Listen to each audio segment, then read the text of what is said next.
వచ్చే ఏడాది ఈ రాశులవారు కోటీశ్వరులవుతున్నారు.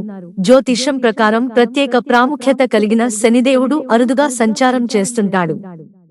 దీనివల్ల సడేసాతి, దయా ప్రభావాలు ఏర్పడుతుంటాయి.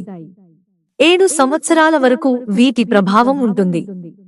2025లో శని కుంభరాశి నుంచి బయటకు రానున్నాడు.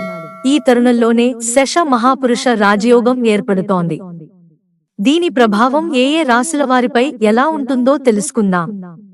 వృషభ రాశి ఏ పని తలపెట్టినా విజయం సాధిస్తారు.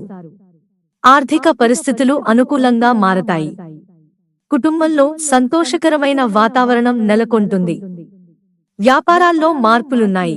చిరకాల కోరికలు నెరవేరతాయి. ఏ పనినైనా సాధించడానికి ఇది అనువైన సమయమని జ్యోతిష్య పండితులు తెలియజేస్తున్నారు. కుంభరాశి వీరి తలరాత పూర్తిగా మారిపోతుంది. ఆదాయంలో అనేక మార్పులు వస్తాయి. ఉద్యోగాల కోసం ఎదురుచూసేవారి కోరిక నెరవేరుతుంది.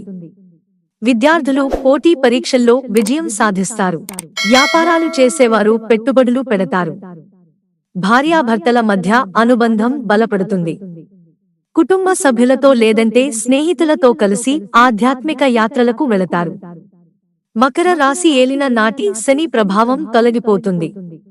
వీరిపై శశ మహాపురుష రాజయోగం ప్రభావం పడుతోంది. ఊహించని లాభాలను పొందుతారు. భారీ మొత్తంలో డబ్బు సంపాదించే అవకాశాలు మెరుగ్గా ఉన్నాయి. దూర ప్రయాణాలు చేస్తారు. అవి కూడా లాభసాటిగా ఉంటాయి. ప్రమోషన్లు ఉన్నాయి.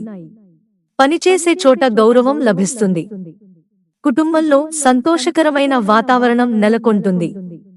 జీవిత భాగస్వామి సలహా సంప్రదింపులతో చేసే పనుల్లో విజయం సాధిస్తారు.